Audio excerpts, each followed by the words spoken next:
Hello dear my student,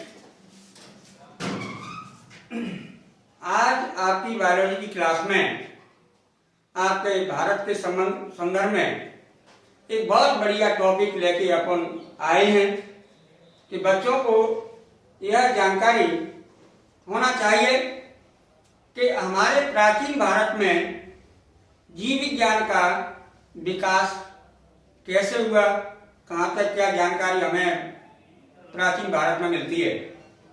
वैसे आप जानते हैं कि भारत को पहले विश्व गुरु कहा जाता था, है ना, क्योंकि हमारे वहाँ इस धरा पर कई महान ऋषियों ने, संतों ने जन्म लिया है और अपना ज्ञान संसार को दिया है।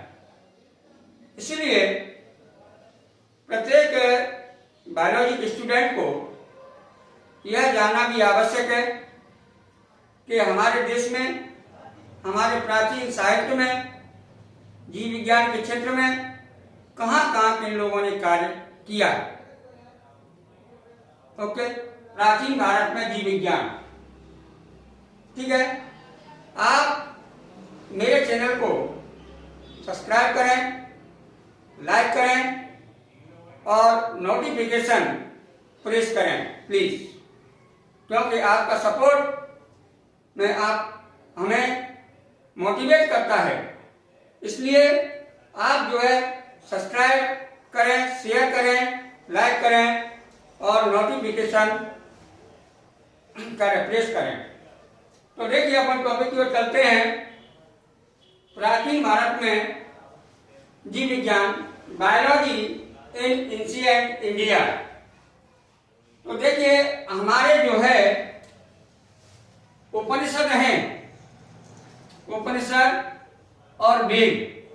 वेद आप जानते हैं कि 4 वेद हैं, ऋग्वेद, यजुर्वेद, सामवेद और अथर्ववेद।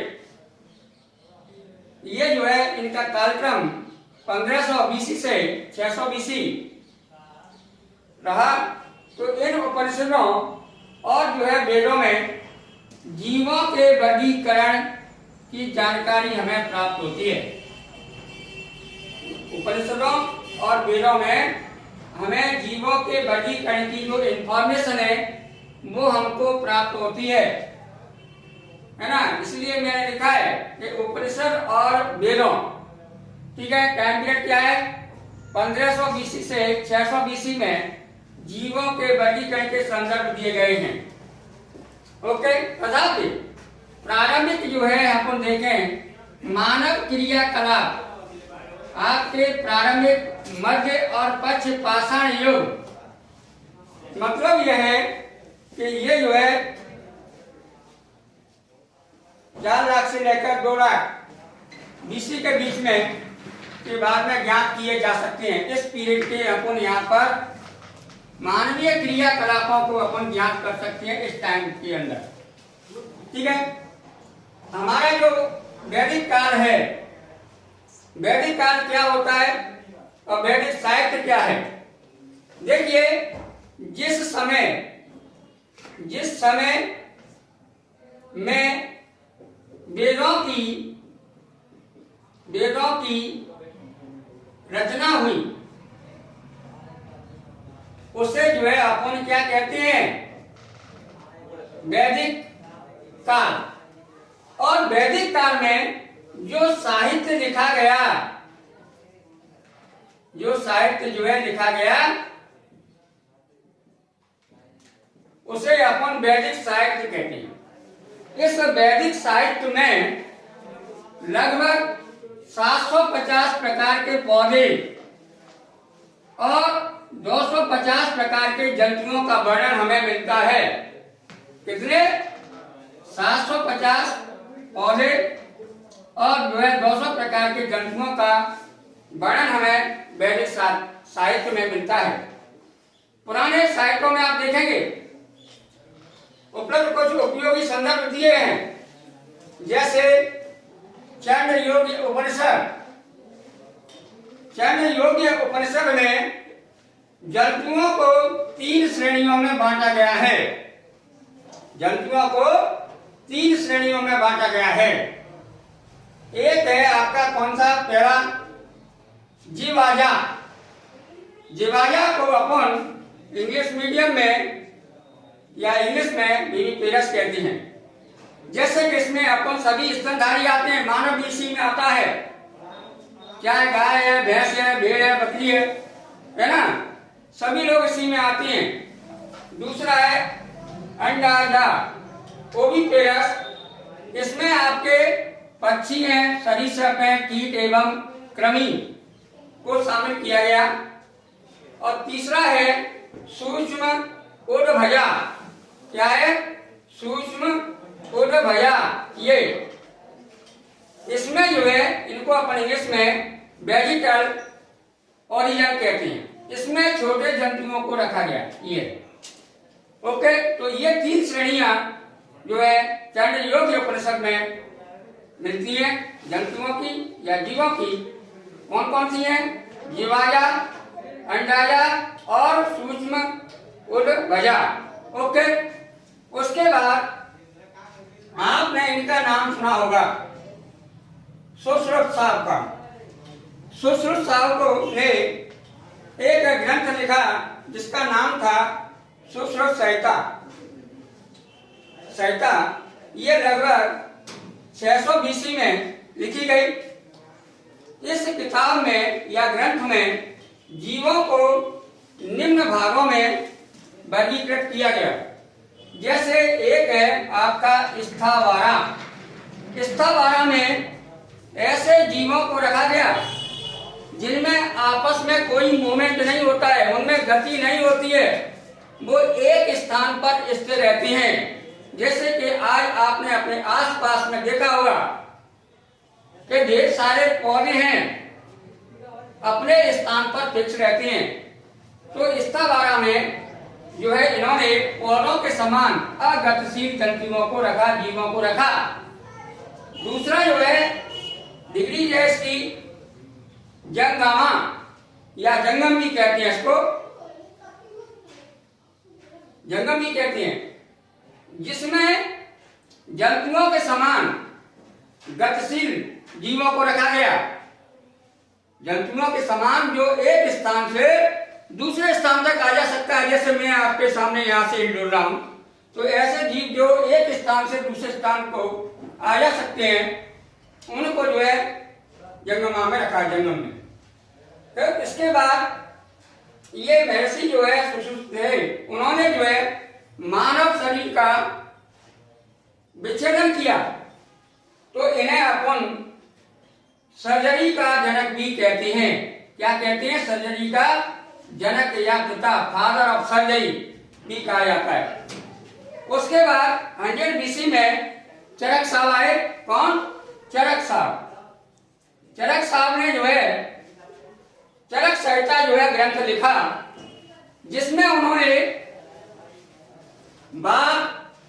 बात पित्त कफ अवधारणा का प्रतिपादन किया कि अगर किसी जीव में या डिसऑर्डर कोई होता है तो वो जो है बात पित्त और कफ में डिसऑर्डर या विकार आने से होता है, ये भी बताया।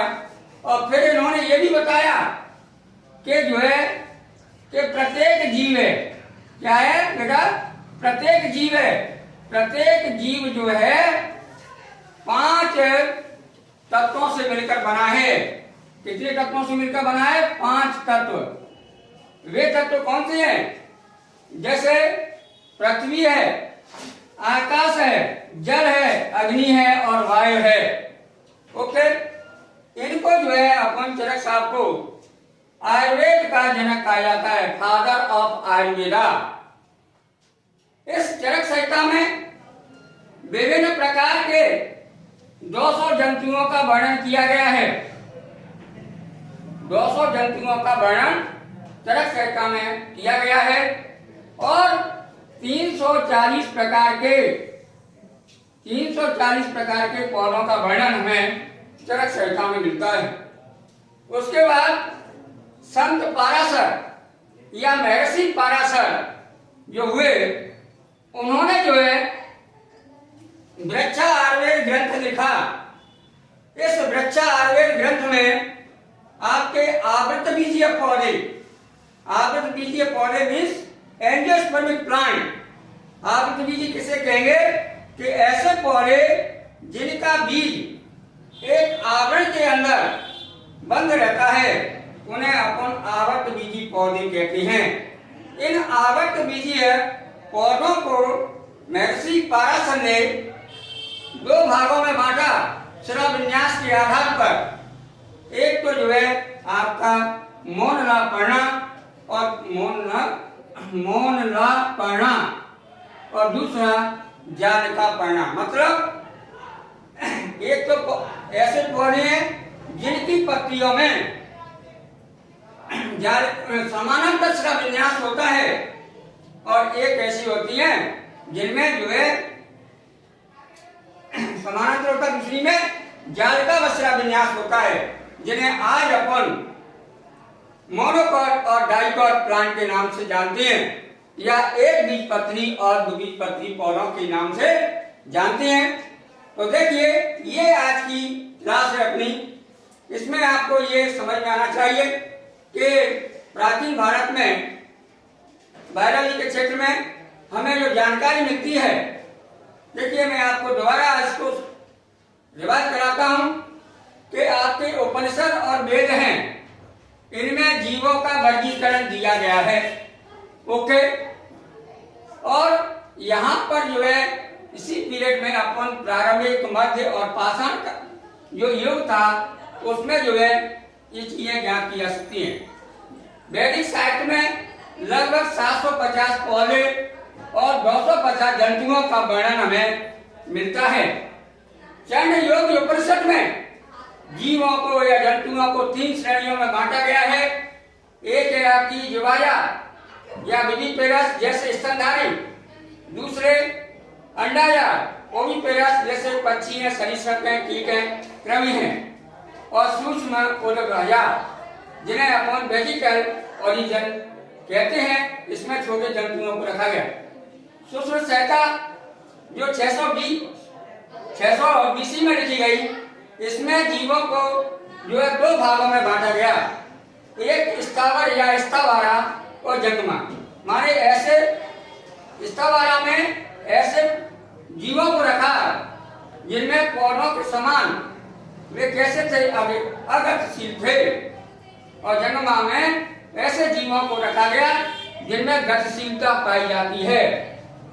चरक संहिता जो चरक साहब ने लिखी, उन्होंने वात, पित्त, कफ की अवधारणा दी और बताया कि प्रत्येक जीव है आपका वो 5 तत्वों से मिलकर बना है, जिन्हें पृथ्वी, आकाश, जल, अग्नि और वायु कहते हैं। ठीक है, महर्षि पाराशर ने या संत पाराशर ने वृक्षा आयुर्वेद ग्रंथ लिखा, जिसमें आवृत बीजीय पौधों को 2 भागों में बांटा। एक तो जो है आपका मौनलापर्णा और जालिकापर्णा। ओके, ये जो है आप उसको नोट कर सकते हैं, शॉर्ट ले सकते हैं इसका। अतः आप मेरे चैनल को सब्सक्राइब करें, लाइक करें, शेयर करें, नोटिफिकेशन प्रेस करें। ओके, नई क्लास के साथ में मैं कल मिलूंगा। सी यू, थैंक यू।